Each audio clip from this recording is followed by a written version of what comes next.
It's time for the Chicago Bears. They traveled up to Green Bay, and I don't know how many people are going to be picking the Chicago Bears to win tonight, but I do believe that people are probably giving the Bears more of a chance this week than they were 2 weeks ago. And 2 weeks ago, I thought we could make a pretty good argument that we could go up into Lambeau and still play. Why did I think that? Because I liked our defense. Even before Khalil Mack, I liked our defense. I want to welcome you guys who have joined us for this live broadcast. Hi, Andre. Glad that you are doing well. I'm doing good. Thank you for asking, Andre. Adam Moore, I want to say bear down back to you. I asked, when I advertised that we're going to be doing this, our bring your bear down attitude, and I don't know what that looks like. It's probably something a little bit more ferocious than what I am, but I'm certainly geeked about tonight's game and can't wait till it gets going. You know, it's been a long off season. It's been a good off season. It's been a very productive off season. And let me ask you this question. During the off season, what was the biggest pickup? Who was the biggest signing? Coach, player, water boy, offensive lineman coach? There have been so many pickups. Who would you say was the biggest pickup? Hi, James Jensen. Glad that you joined us. Let's go Bears. I'm all for you, James. I'm all for that. Bear down, Nicholas Bernstein. So that question is out there. Well, if you got to start all over again, I'm glad for every pick that we got, the draft picks, and the signings. But what was the most important signing? It feels like to me, hands down, that it has to be the defensive end that came over from Oakland. I think he is fits a place of need on the Chicago Bears, and I'm looking forward to watching Khalil Mack play, and I hope that Khalil can dominate. I think I'm going to try to add somebody to my broadcast and see if she can do it, and that's going to be my daughter Amber. We've talked about doing this. I wanted to say hello to you later on. She's going to come over and watch the game today. James Brunham, he answers that. He says the most important pickup in the offseason was Nagy. And then Nicholas says keeping Vic was a huge. See, there are so many. There are so many. And hello, do you have any from? And here we are. We got Amber Harris joining us. How you doing, Amber? I'm good. Hi, everybody. Hey, Amber, I know that you have your kids with you and everything, so if you have to duck out, I'll certainly understand. Okay. Yeah, I'm super excited about tonight.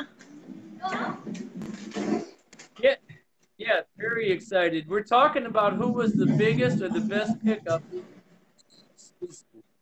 And somebody said Fangio. Somebody said Coach Nagy. I believe that it's Matt.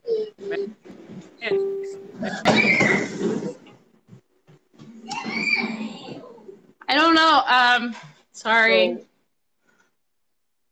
it's okay. Don't worry about that. Life happens, and everybody knows that. George Merrill says, hello, guys. Let's go Bears. I'll let you do the reading of that if you want, Amber. Okay. Can you see people's comments? Maybe if they have a question, ask me the question. Okay. Yeah, I can do that. Antoine Robinson says Nagy was the important and him getting Vic to believe in his vision. I do believe Antoine is correct. It's something how Vic Fangio was offered to interview for the job. He didn't get it. The Bears definitely wanted to go to the offensive side of the ball. But I think keeping Fangio is the most important part of this next season. Fangio is going to be our anchor. He's going to ground us. And I think that is important. I do also think we might lose Vic Fangio next year. I think it's possible that the Bears perform so well. Adam Moore, what did you say? What did Adam Moore say? He said, "I'm worried about our kicker." Would you agree? Kicking is a very important part of the game. Special teams, and too many fans overlook that until the time that it comes. Am I worried about it? I don't know that I'm so worried because I have a tendency of totally disregarding what happened in preseason, except for the fact that he was close on some of those kicks. And I think that he, like anybody else, is going to bring his game right there to the forefront on tonight on national TV. What did James Brennan have to say? He said, "Bears has always had an awesome defense. We have finally gotten someone to actually work with the offense so we can put more points on the board." James, that's a very good point because the Bears have always been, it's good to see Vinny. The Bears have always been strong on one side and not very complimentary, except for the year that they went to the Super Bowl. And I think that's a very good point. We might have a well-rounded team this year. And I think the offense or the defense is going to have to be the anchor until the offense begins to come together. And that might take a little bit of time. But I hope that the offense is far enough along. You know, one thing when I went to look at the film yesterday, the first two possessions the Bears had, they turned the ball over and they led to points for the Green Bay Packers. I have a feeling that's not going to happen tonight. Nicholas Bernstein asked, "Do you think Pace is in the hot seat if this year doesn't go as planned?" Hell no, I don't think that. They just offered him, you guys, pay attention. They just offered him a contract. He's not going to be in the hot seat for a couple more years. And he's already survived one coach. He brought in another coach, and they offered him, what, a 4-year deal? He's not going to be on any hot seat. And I know what people do. They get in this either or type of argument, or this has to happen. Why? Because that's what you want to happen. And a lot of times that's just not reality. No, he's not going to be on the hot seat after this year. I think next year we can discuss it then. George Merrill asks, "What do you think about our linebacker tandem? Kind of reminds you of the '85 Bears." Oh yeah, Wilber Marshall, Mike Singletary, and Otis Wilson. Now we have Trevathan. We got Roquan. Oh damn! And then now we got Khalil Mack, and we're good. We're looking good. Kwiatkowski even looks good. I say that like it's an afterthought. He looks really good. Love it. Patricia Cole asked, "You think new defense player will sack Rodgers tonight?" I think she's talking about Mack. Yes, I do. I think he's going to sack Rodgers. Now, let me ask all of you guys, Patricia. That's a good, very good question, Patricia. Let me ask all of you, how many sacks will the Bears get tonight? Do you think the Bears will get 4 sacks tonight? Would you be happy with 4 sacks? I think that the Bears are going to get 3 sacks. And would I be happy? It all depends on where they get them. If there's a turnover that might be involved, I can see 3 sacks being it. Jacob Hanna, he says 4 to 6 sacks. And that's very possible. You know, going back to the '85 Bears, 4 or 6 sacks. 4 sacks was, a mediocre game. Damn, I want a mediocre game like that. Dan McKibben said, what do you think about the pitch count for the new, linebackers? 20 snaps apiece? Sorry. Yeah, I've heard a little bit about that, and I'm not really sure. Terry Worley says 25 sacks. Oh God, that's funny. Well, that'd be a nightmare for Green Bay. But the pitch count for Roquan, I think both of them. They're gonna be talking to a lot. I think it's gonna depend on the communications on how they feel and if they are able to go. You got to remember, Khalil Mack just started hitting this week, so we'll see. Sorry. What do you think is the Bears' biggest weakness? Well, it was at defensive end. The Bears' biggest weakness, I wouldn't say anything on, I think center. It right now will be the Bears' biggest weakness. They had problems in the offseason with snaps. And now last year on one of those turnovers that I was talking about at Green Bay, it was an errant snap, but it ricocheted right off of Mike Glennon and went about 10 yards downfield. I don't know if any of you guys remember that or not, but I think the weakest part, or the defensive line of Green Bay is very good. There are some people, of course, I know it's Green Bay, but there are some people in Green Bay who think that they're the very best. They got the very best defensive line. I don't agree with that, but hi, Steve Willis. You'd be happy with 4 sacks. But those guys in Green Bay on the defensive line are very good. So center and right tackle are the weaknesses. Adam Moore wants to know which Bear scores first. He says Fuller gets a pick 6. Wow, very good. And that's possible if they get pressure on, and Green Bay, this is brand new to them, so they're going to come in. And the defense is familiar. The Bears' defense is familiar with Green Bay's offense, and so Dan McKibben says, you said Glenn, and I know. I'm sorry. Next, Amber. I'm not seeing any. Okay, I got one. Alan Gaston says, I don't think our punt return game is pretty good. I don't know. I like Tariq Cohen. He can turn nothing into something. So if you see that as a weakness, I don't know that I would argue with you on that. I think I'm more concerned with the kick return team, because it seems like it's been years since we really got anything big, but we're all spoiled by the memories of Devin Hester. Is there any more questions, Amber? I'm not seeing questions right now. If anyone has any questions, please put them in. We'd love to hear your thoughts. Okay. We get a different stream. Antoine just asked, what do you think about the Goldman extension? Antoine, remember last year they extended Akeem Hicks just before?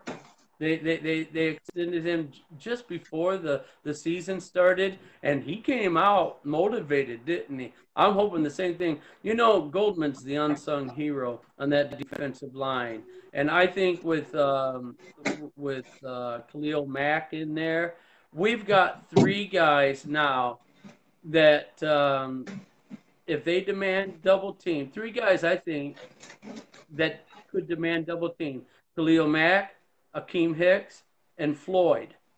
That's a lot of guys. That's going to leave somebody open. Goldman might be the lucky man this year. We'll see. And then he might want more money, success. So you got any more, Amber? Yeah, Travis Miller asked, do you agree that the Packers have less than half the offensive talent than the Bears? Oh, look at that. We're getting a lot of love from somebody. Thank you. Do I think that half the boy? I think it's Travis. My answer is going to surprise you guys. I think it's always been that way, but the one guy who can carry a team in the NFL, and I think there's only two guys, and the one is Tom Brady, and the other one is Aaron Rodgers.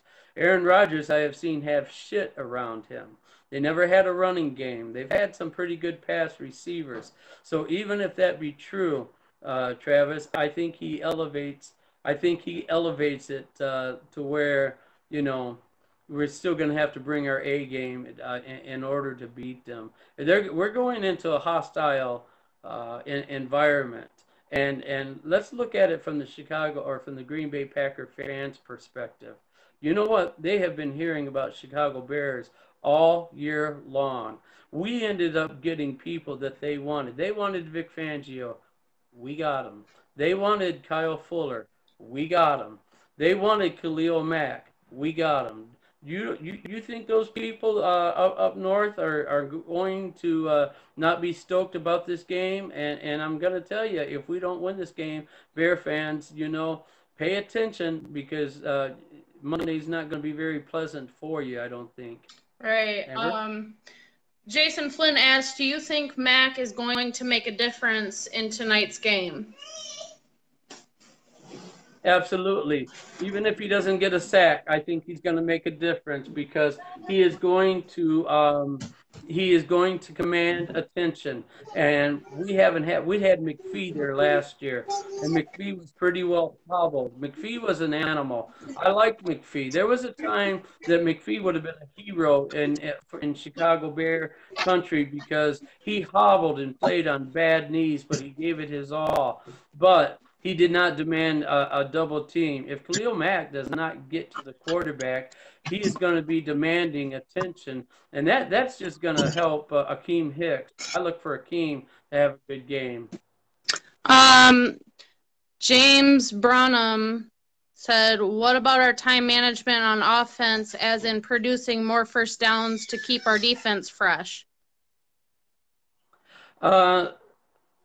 That's going to be probably one of the difficult times. If you're making that comment, James, due to what is the weakness of the team, I can see that being a possibility because they're new, and they are going to have to be sure of themselves with what plays they call. And Green Bay's defense is somewhat new, but Green Bay, their defensive front is going to be disruptive. We're going to see pressure on Trubisky today, and I want to see how that's going to get answered.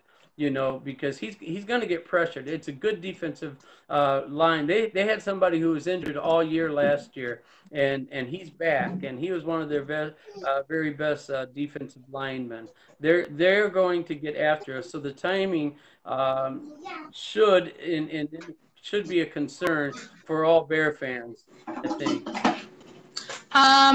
Russell, I'm sorry, I'm not going to be able to say your name well. Russell Fluch said, hey, Dave, who do you think is the offensive MVP tonight? The offensive MVP tonight, Jordan Howard. I think it's gonna be him. I do think that the Bears are going to be credible in the passing game, and again, looking at the film yesterday, they were sticking 8 men in the box against Jordan Howard. Well, if they do that, there's going to be a time that the Bears, providing that the Bears make them pay for it, then Jordan Howard takes over the game. I say Jordan Howard. Some might say Tariq Cohen. Go ahead. Jacob Hanna wants to know, what do you think Robinson will do given his first game back from a torn ACL? Oh, boy. I think they've been stashing him away.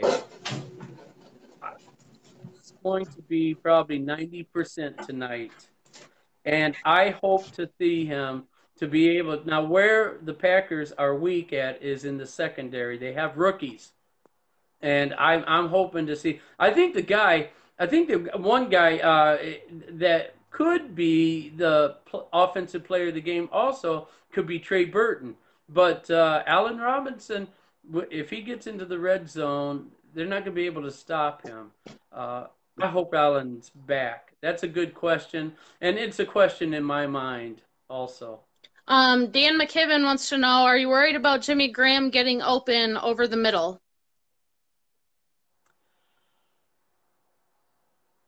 Yeah, I am.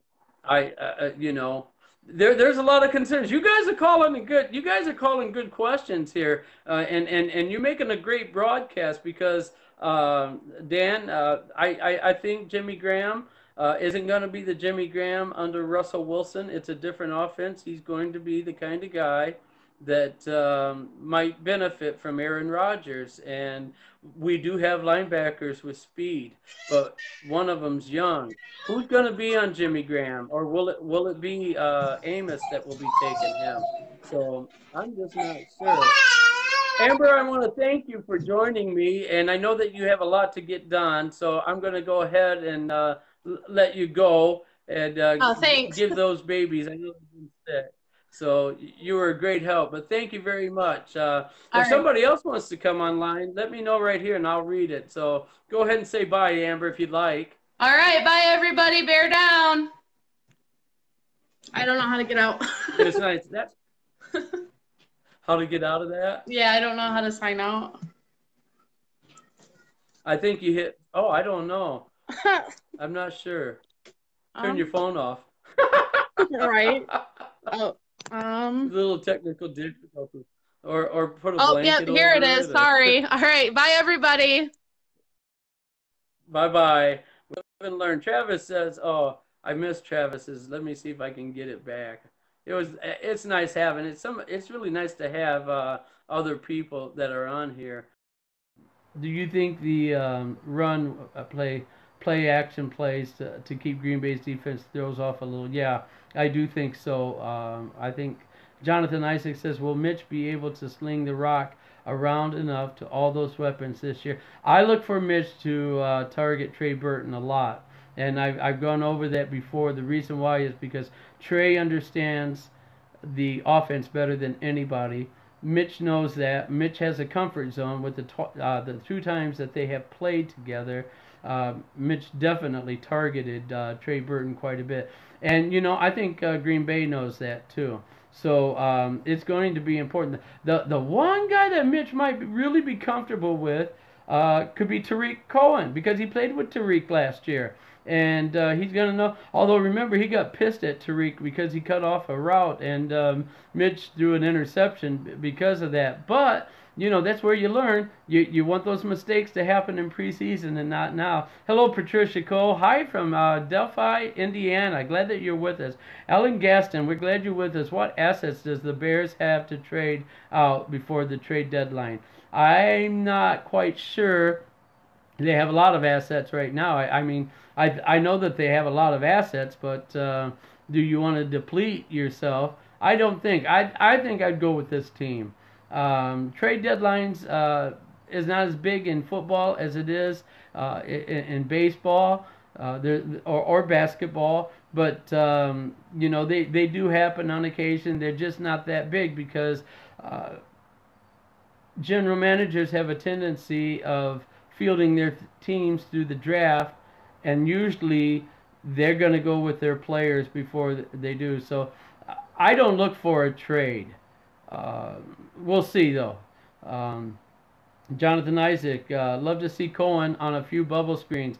I think we could see a big night from Tariq Cohen. Travis says, I said that Kevin White or Anthony Miller could be sleepers tonight. Yes, they could. That's the beauty of this team compared to last year. We go about 4 or 5 deep of guys who can get open. And the weakest, I think, of the weakest of the one of all of those would be Kevin White. But Kevin White, because of his window or his radius, he doesn't have to have a lot of separation, for Mitch to go to him. Jason Mellardino says, to me, tonight's game is on Mitch. If we win it, it's because of him. I don't totally disagree with that. And I think that just tries to put pressure on Mitch and hopes to stir up conversation so that you can be the leading commenter in the Chicago Bears den. I think that's what you're doing. You get your cue from WSCR, don't you, Jason? You know, I don't think that at all. I think that there are so many weapons that this is the thing is that I don't know why Chicago fans like to put it on one person and say it's either this or that. You know, it's a team game, and for those who's played the game, you understand that really well. Excited from Denver for Mitch and the Max show. Bear down, Mick and Match. That you know what socks are you wearing? Oh, I mix and match them. Shit. Sorry about that, guys. I know that was stupid. Vincent Williams says, I want Kyle Fuller to have a good game in our secondary period. Our linebackers will be there. Our secondary has a chance of having a good game because Rodgers is going to have to be quick. He's capable. Rodgers is capable of getting rid of the ball in 2 seconds. And I don't care how good your defensive front is. If you're getting rid of the ball in 2 seconds, you are getting rid of the ball in plenty of time. If it's 3 seconds, and probably against Khalil Mack, you're probably in some trouble. Alec Gaston says, do you think Khalil Mack's Bears jerseys will be the #1 selling jerseys this season? I think so. I can't dispute that. I'm trying to think, you know, in the past it was always, it was Brian Urlacher and Khalil Mack. Bears love defense. And no, this year I think it's going to be Trubisky again. Paul Simpson says, hello, very excited for tonight from Chesapeake, Virginia. Thank you, Paul, for joining us. Trubisky's have a few weapons, and our defense is solid. Yes, I agree with that. We had no weapons last year. And looking at the tape last year, Mike Glennon, he did a lot of check downs. Everything was a check down to the running back out of the backfield. And they saw that coming a mile way. They've got a new